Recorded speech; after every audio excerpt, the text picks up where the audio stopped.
Yeah, I couldn't make it in Hollywood. You know, I don't have the face for movies. I've got a face for radio, for podcasting.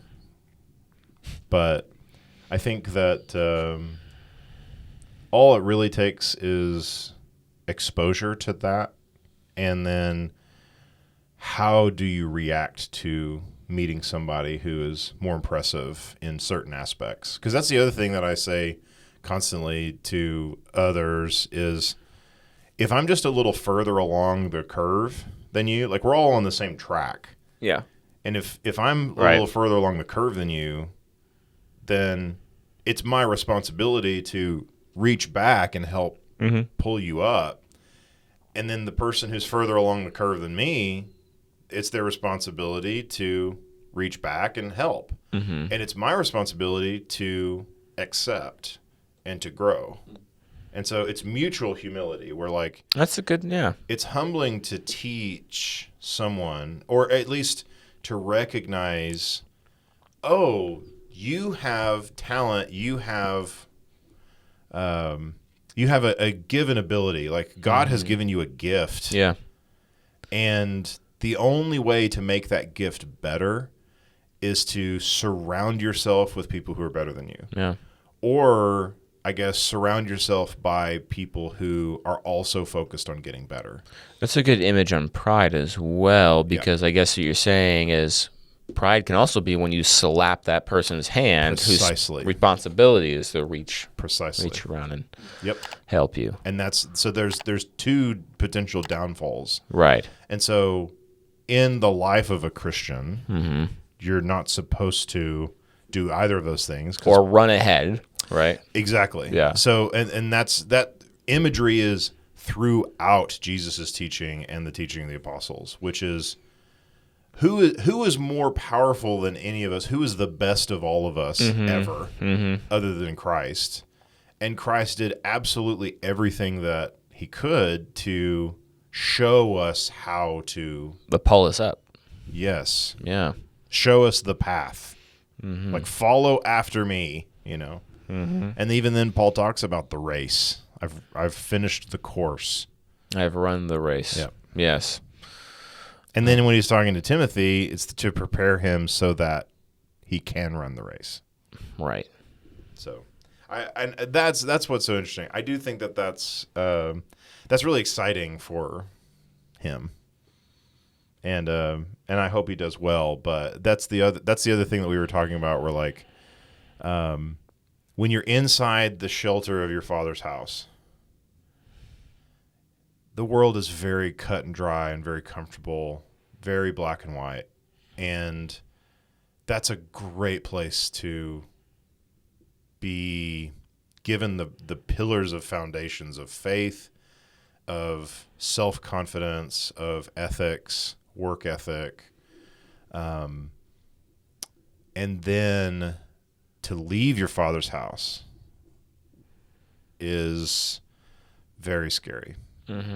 But then to have encounters with people who are just either openly sinning or are just as lost as you feel, you know, trying to search. It's the passage, you're blindly groping in the darkness trying to find Acts God. 17, yes. And that's how I felt going to school, is that I felt very confident in what I was taught, and then I would even say that I was bigoted. And it's very easy to be that because the world is very black and white. And so, okay, now I'm encountering these things that I was prepared to encounter, and this is how I respond. Okay, now I'm encountering this thing that I've been taught about. Okay, here it is. I've been trained for this. This is how you respond. Haha, see? I've done the thing I was supposed to respond to. And when I realized it's like Revelation 2 when it's talking about you've forgotten your first love. Like you're rejecting the evil things that I told you to reject, but you kind of forgot the biggest thing is you're not doing it in love. You're doing it because you think that you're better than they are. Yeah. And that's me. That was me. Really? Absolutely. Absolutely. Yeah. Absolutely. Because Yeah, I know I'm the right religion. Mm-hmm. I know we're the right church. Mm-hmm. I know that because I'm reading the Bible, and everybody else is getting the Bible wrong. And I know that these people are just choosing wrong things. And I guess I was too blind at the time to be like, well, my church divided twice over words, Mm-hmm. which is specifically talked against in the Bible. Like, why are you quarreling over words? Right. That leads to folly. I mean, it leads to destruction. Mm-hmm. Like, you're sitting there trying to, oh, well, we're right. Oh, well, we're right. Well, okay, well, then we can't fellowship together. We needed some, Adios. Yeah, I needed some humility. Goes Yeah. back to your imagery. Oh, I guess the faithful people got to keep the building, or I guess the faithful people didn't get to keep the building. Mm-hmm. And now you're divided against your brother over nothing. Yeah. And so I read these things like Ephesians, and then in 2 Timothy where Paul is talking about, I was once deceived, caught up in my former lusts, and just enslaved by them. Mm-hmm. And I think that everybody has to go through that. Everybody has to leave their father's house. Everybody has to leave and go into the world, and they have to make a stand. Yeah. And then only whenever you're forced with, like, well, I really like this person, but this person's a thief. This person's a homosexual. This person's a murderer. This person is an adulterer. Are they worthy of your love? And as a younger man, I would have said no. Really? Yeah. Because look in your open sin that you live Mm-hmm. in. You've chosen this. Mm-hmm. You chose to do that. You chose to kill. You chose to sleep around. You chose to murder, whatever, steal. But then, what about the times that I stole? Mm-hmm. And what about the times that I slept around, Mm-hmm. or whatever? And then now it's not so black and white. Mm-hmm. And so then you have a choice. You're faced with the choice of, do I become embittered with how I was raised, or do I understand what they were trying to do? They were trying to prepare me so that I wouldn't fall into the same pitfalls that perhaps they did when they were my age. So they were giving me black and white certainties. This is, when you encounter this is what you do. Yeah. But what I failed to receive from that, and it's my fault, is the motivation of love. And so now the maturing of the faith is what I feel, and perhaps, I know I need to mature even more, and more study, and more reading, and more contemplation, and more focusing on the scriptures. Because what I see in the readings of Christ is all of us have something that we've done. Mm-hmm. Every one of us. Does that disqualify us from the love of Christ? No. I agree. Yeah. And that's where, when it comes down to it, I think that's where a lot of people draw the line in the sand. Really? It's because, no, either they put that on themselves. No, I've done too many horrible things. I can't be saved. Mm-hmm. Which is not true. Mm-hmm. It's not true. Mm. That grace can abound. But then there are people seemingly on that same side of that line that's like, no, you've done that and you can't be saved. Or you think this, we have to be separate. Well, just like we said before, that pride can run both ways. Absolutely. That thinking is selfish Yes. in both ways. Yes. I think sometimes in our faith we get caught up in the, I feel guilty, I've sinned, I messed up, I made a mistake, and there is that feeling. I'm not denying that feeling of guilt, but we think the good news is God came to save me from that feeling. Mm. And, that's actually a pretty selfish thought, that he came to save me so I don't have to feel guilty anymore. I think sometimes we should look at the good news from God's perspective. God created the world. He brought us into the world to be rulers, take care of his creation, and we messed up, and we sinned, and the world is corrupt. Mm-hmm. And so from his perspective, he's saving us to restore order from the chaos that sin has caused. Yes. And so all of a sudden, when we think about the good news from that perspective, we are working for the glory of God, not so I don't have to feel bad anymore. And that comes from a less selfish standpoint, so that we can move forward a lot more motivated to do what God told us to do, and to show love to all people, because according to Acts chapter 10, God is not a God of partiality. Mm-hmm. But a God for all those who fear him. The entire book of Ephesians, and like last night Yeah.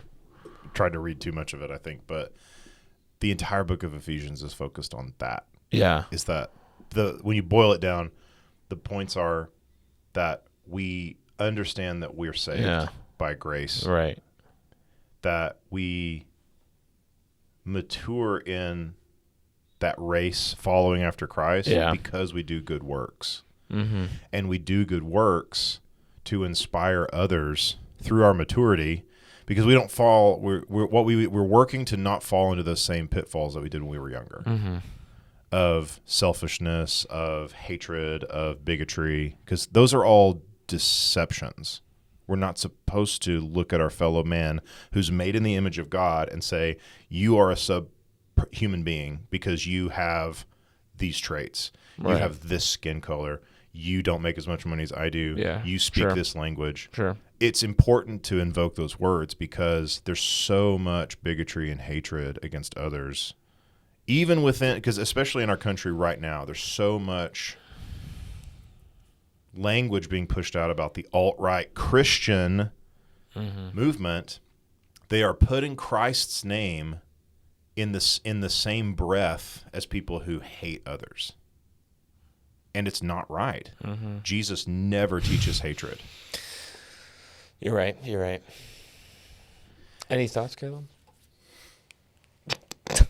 Are you packing right now? Okay. Do you have a handgun on you? Did y'all record any of that? I don't know. Yeah, that's all recorded. Okay, good. Okay. So I'll just say, like, what are we doing? It's like an impromptu episode there. It was good. Yeah.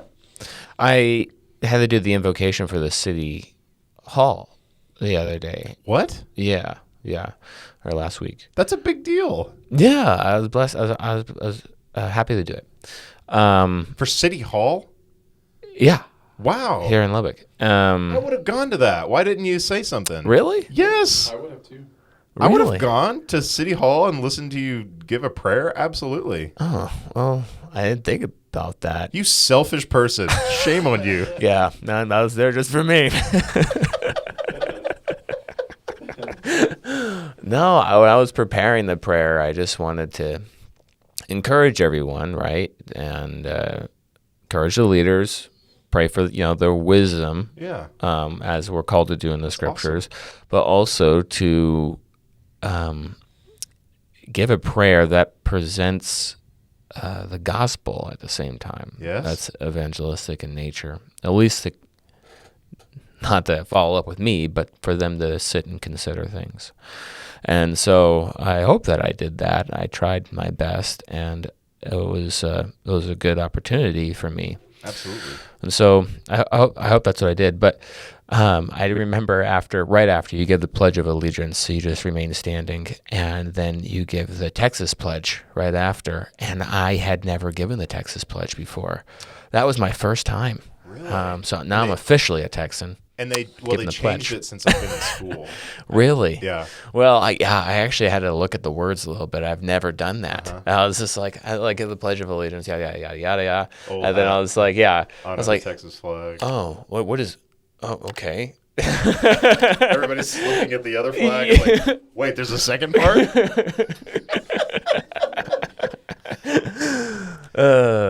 Yeah. One state under God, one and indivisible. Yeah. They added that.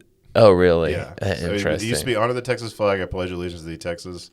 I pledge One allegiance indivisible. to the That was it. Texas, yes. And I was just But like, they added one state under God, one and one together, and now we're one again, and we won and one and one, indivisible. indivisible. It's like Everything's how many times can they say indivisible. one in the single pledge? Did no one edit this? No. Was there a council of writers? Anyway, I hope that this has encouraged you to show your allegiance first and foremost to Jesus, and Second to Texas. that's to the Texas. Let's get our facts straight. Go so. If you want to know more about the Bible or you have any questions, our email is in the description below. You can DM us. We'd love to hear from you. And if you're looking for a church family or you're in the Lubbock area, we invite you to come visit and hang out with us in Milwaukee. We love for you to find a church who practices the love of Christ.